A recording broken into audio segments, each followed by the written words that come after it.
Listening to the sound of freedom. It's the Charlie Kirk Show.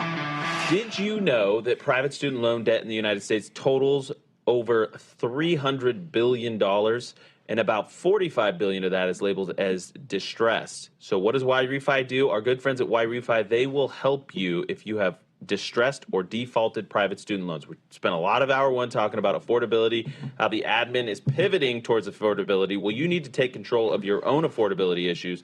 So if you have a private student loan payment every month that you cannot afford, call the good folks at Refy. They will help you out. They will custom tailor a new solution for you that you can afford. So it's not a one size fits all. It's not, trying to make you pay a payment that you can't afford or that you need certain credit to afford. They don't care what your credit is. They're going to work with your own situation, and they're going to help you get a solution. Now, this may not be available in all 50 states. Got to say that. But if it is available in your state, they can help you out. You have to take control. Don't put it off anymore. Visit Refy, YREFY.com, YREFY.com, or call them at 888-YREFY34, 888-YREFY34. Let them help you take control of your financial situation. More, ask us anything when we welcome back National Radio.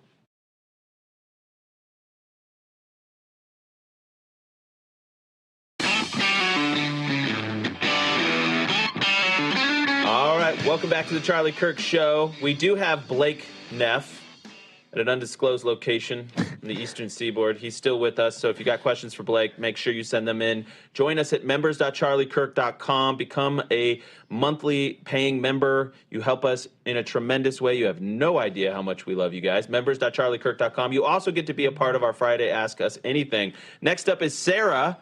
Sarah, please unmute yourself. Welcome to the Charlie Kirk Show. Sarah. Unmute yourself, Sarah. All right, should we read it? I think we know our question. We do know our question. So we'll read it because and we'll see if any of you guys have thoughts on this, but I know I do. What is your opinion on the Conservative Party of Canada? Oh, I think I hear her. There we go. There we go. Hear me now. Hey, Sarah. Awesome. All right. I do not know what happened to my microphone on my earbuds here. Happens. I've been there. Give us your question. Yeah, what's your question, Sarah? All right. Okay, so I am from Canada, and my first question, I have two. What is your guys' opinion of the Conservative Party of Canada? Well, so there's two. Let's just define terms here really quick here, right? There's the Conservative Party of Canada, CPC, which would be Pierre's party. I forget. I looked it up how to say it. Pierre Poilievre or whatever. Yeah. Poilievre, that's right. He would be the leader of that party. That's going to be your more establishment wing of the Conservative Party in Canada, right? So then you also have the People's Party of Canada, which is the more populist wing. So when we're saying, are you asking about one or the other, or just in general? The Conservative Party. Yeah, I'm specifically asking about like the official CPC. CPC. All right. So Tyler has actually been working with them. Well, I've talked to a number of individuals, and there's some. Just like we have, and just for our Americans that are at home, just like we have some good Republicans, there are good Republicans and there are bad Republicans, and the party's broad-based. There's some good conservatives, Conservative Party leaders, and better Conservative Party leaders that we see across Canada that I think are leaning more towards the things that we like. I can't speak highly enough of Danielle Smith, although I'm sure Canadians have different varying opinions. I mean, Danielle Smith, I think, actually cares enough so much that she has been in contact, the premier of Alberta, which to put into kind of conceptually is kind of like a all-encompassing senator / governor almost for Canada, for their individual areas. And so she has been an incredible supporter of what we do at Turning Point.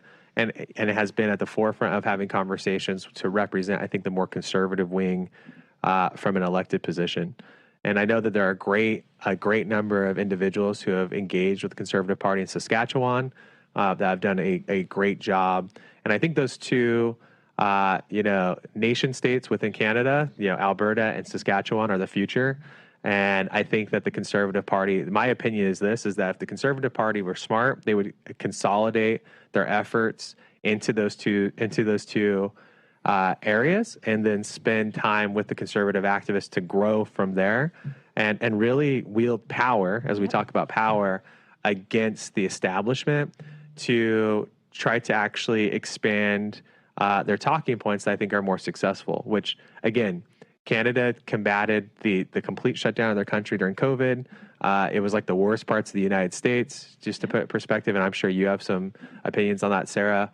And there's a number of other different things that obviously happen at the governmental level, the policy level, that are terrible, that most of the resource-driven individuals that live in the central parts of Canada disagree with, particularly on the oil basin that exists within Alberta. They have a lot of oil, by the way, in Canada. I would say this, like, first of all, the establishment wing of conservative parties right now, they're pesky. They have a way of sticking around. They have a lot of institutional backing, but they do deals with the bad guys. They do deals with the bad guys. And here's the other thing I would say to any conservative movement across the Western world is if you are not tapping into the populist energy of your party, you're going to miss the boat. That's where the activist energy is. That's where, Sarah, I'm sure that you probably find yourself more about a strong nation, probably limited immigration.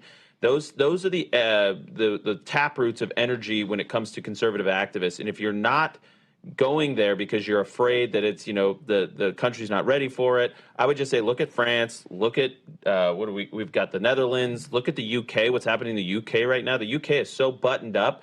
It makes Canada look like a third world backwater or something. I mean, that's just the way the UK is. And yet Nigel Farage and Reform is rising in the polling, rising in the ranks, and Canada needs to follow that, not be afraid. The conservative movement needs to embrace the populist energy that's happening, because you're either going to go populist left or populist right now. The whole entire Western world is either going to go one way or the other. If you are shunning that side of your party, icing them out, you're going to miss the activist energy. You really are. We got to take a quick break. We're going to go through the breaks for stream and podcast. Don't go anywhere.